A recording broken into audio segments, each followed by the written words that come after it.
Isa ka rin bang nahihirapan sa pagko-content? Siguro hindi lang ikaw ang nahihirapan mag-content. Marahil marami tayo. Marami tayo, oo nga.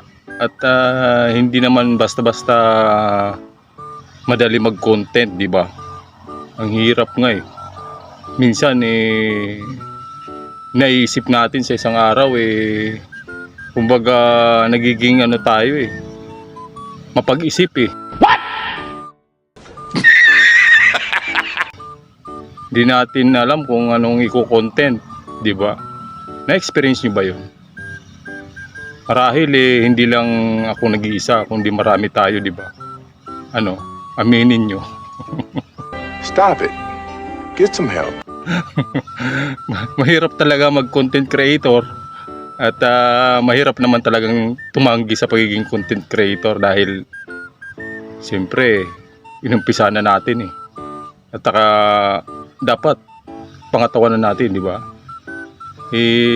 Kung tayo'y tatalikod, hindi tayo makakaharap. Damn! Ganun lang yun Hindi natin maabot yung mga goal natin at saka pangarap natin sa umpisa.